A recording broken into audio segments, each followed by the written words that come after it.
quick, French fry. You just said just like the lady allowed him to get up there and do what he did.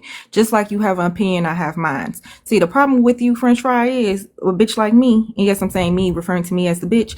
Let me tell you something. I have my opinion. I stand on it. If you don't like it, you can easily scroll. The thing is about me, I'm in my 30s and I only came out of one motherfucking coochie. I don't give a fuck that deeply about y'all opinions. I'm gonna still state mine. So when y'all rebuttal and say all this and all that has nothing to do with exactly what I'm saying, I kind of get tickled because what's the point of it? I still stand on what I said. I'm saying that people want to be detectives. People want to be journalists, and that's in general over on the side. Sometimes you have to have a little decorum and realize that, hey, maybe this may be a little bit too big, and just want to use it as example because I am going to stand on what I say. Same thing with HB. Maybe y'all don't realize certain things because it went from one end and it spiraled into a whole deeper thing than it didn't need to because people were trying to be fake journalists. People were trying to dig in. And whether it comes to you or not, I have a lot of shit that's in my DMs. I don't take it. I have a lot of people that want to do their trauma or talk about their stories. I don't have to take it on. Friend, you have your opinion just like I do, so I can't state mine as well as you. Yeah, exactly. But guess what? Unlike you, this is what I'm just saying. I don't give a fuck. I don't give a fuck about a lot of y'all. So much so that a lot of y'all parents need to tell y'all motherfuckers they don't give a fuck about y'all. And the reason why I'm saying this is y'all come on this internet and y'all up people's ass, and when they do wrong and when it blows up in their face, then y'all want to flip-flop and be like, yeah, that was fucked up. That's why I screenshot y'all comments, and then I laugh later down the line when what I say comes true, and I know I'll be right about this shit. Sometimes it's real people's lives all around. I don't give a fuck if it came to her platform and spit in her face. The questions and it's emotionally driven. Sometimes you have to take a step back and be like, should I take upon this? And when it is backlash, and if it does go left, I want to see you, French fry, still stand on what you're saying. Because a lot of y'all are ass kissers. Y'all really are. And y'all don't have the gall, the balls to tell people enough is enough. It's going to look a little weird. This is going a little left. That's what I get tickled by the most. Sometimes y'all don't always have to act on and do all these fucking interviews. And my thing is, by us saying that we feel like this is a little too deep for a motherfucker to dissect or delve into, that doesn't, like, we're not saying anything negative about them. Like, we're just saying that we felt like this is one that shouldn't be dissected. That's it. That's all, because it could be dangerous and it's very unpredictable. That's all she's saying. Like, I don't think that means that, we bashing people for doing what, but she did say, and it is the truth. A lot of motherfuckers do put on that Inspector Gadget hat around this bitch and go crazy. You Sherlock Holmes all of a sudden. I don't know what it be.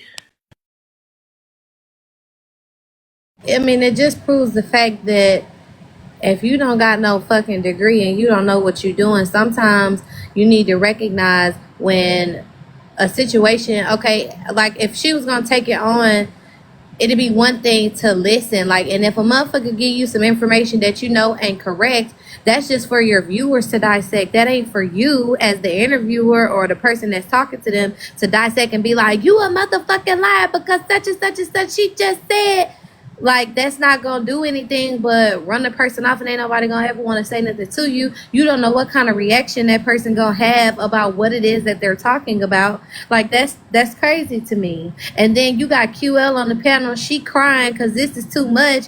You obviously don't care about the people that sit around you because it's affecting them, and you just want to keep going and pushing, egg. You gonna end up getting fucked up behind it. Somebody gonna swerve in front of her car. Because I really feel like that AJ has a beautiful heart. I really feel like that she really, really, really, when it comes to these people, she really wants to get down to the nitty gritty of what happened to these people. Like, she really, really, really do. But it's approach. Yeah. I agree with Squirrel. Like what Squirrel said, it's the simple fact that man and that woman are sitting in the same house right next to each other while everybody are asking all these questions. That's my thing. Y'all gotta come on now. So, yeah, think about it. She yelling. This is how her interview style is like a person that's yelling at their TV. So this is the thing. Earlier when they was talking to the mother, AJ was getting upset. because AJ thought that when they were saying that Aaliyah was essayed by somebody, that she was essayed by her original biological dad that died, what was it, a year after Aaliyah passed, or was it a month? It was something like that. And the comments was telling her, no, the person is still living. It's the man she's with. So then they started asking that lady questions and it got clarified. AJ got very upset. AJ was crying. Everybody was trying to console her. AJ told the lady to get out of her comments, all of that stuff. She said, I can't deal with you right now.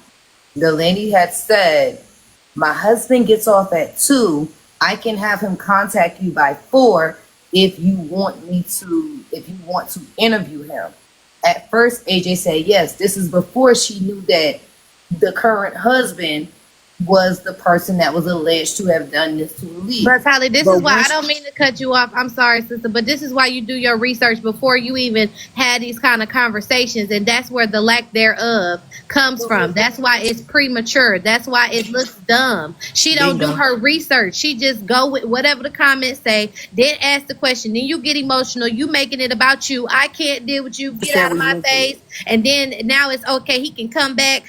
We could talk to him, and now you get mad at him. It's like you're not doing a great job. It's horrible. It's a flop. It's a boo. And it's not because I don't like you. It's because this shit. If this was on CNN and motherfuckers on CNN was acting like this, I'd be saying the same motherfucking thing, ho. If you're gonna digest or dissect something, you need to have your facts straight. You need to know what's already been presented to the people before you talk to these people, and then you can really discern whether or not a motherfucker lying to your face or not, or a motherfucker playing with you. But you just going off what somebody's saying. You don't even know the story.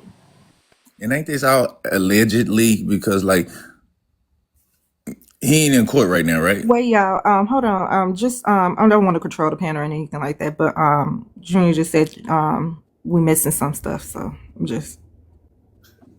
And Tylee, I'm sorry, I may cut you off. I just recording. Hi, baby. Go ahead, Junior. You get in here knowing good and goddamn well. So what y'all missed was they found out that those were not regular knots, that she did what she did, whatever. Those were military knots. His friend that was out of town that he was so-called working with, those, they believe that he did that. Can know you help put this shit in motion. You help do this because you had chance. There is a... Thank you, Bryson. Love you.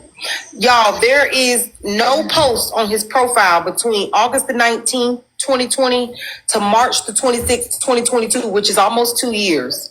Wonder if we were in jail during that time. And if so, when did we get arrested, or prison during that time? When did we get arrested and go to jail? Because sometimes if they was in jail, we have to move on, right? Locked up on time. What's the year again?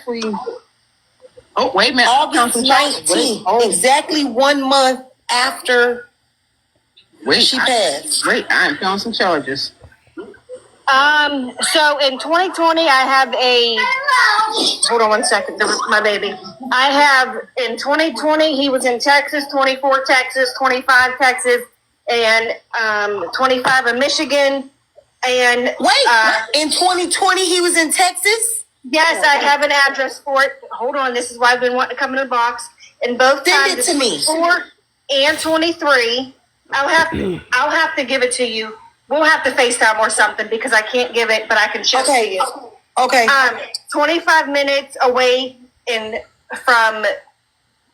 I only pulled 2 addresses, and both of them addresses are 25 away from where Aaliyah was found. And he has ties to those addresses in the year of 2020. Yes. In the month of July. Can you look and see if Denise, hold on y'all. Can you look and see if Denise has ties to those same addresses and see if we can figure out about what month? Because she did say, I'm not going to give them their cover. I want to hear what the answer to that is. Okay. Somebody said they found a jail record? I did. I found something on him. Where they told her she was professional and that she need to go ahead and get her degree. He was in Flint, Michigan for expired plates. Professional, she would already have this information. Look in Houston, Texas. All right, let me see. Focus. He got, wait a minute. Harris County. Harris County to be exact. All right, so he has another charge in Flint, Michigan. Nope, I need you to find me something in Texas. Closest time to I got it. y'all. The date that we looking for around is July 19th. What's the county again? Say that. The county is it again? Harris. If you get a text message, if you have an Android, does it say the name on the top, or could that be like a label? Because there's the one screenshot he has of Aaliyah on his page. It says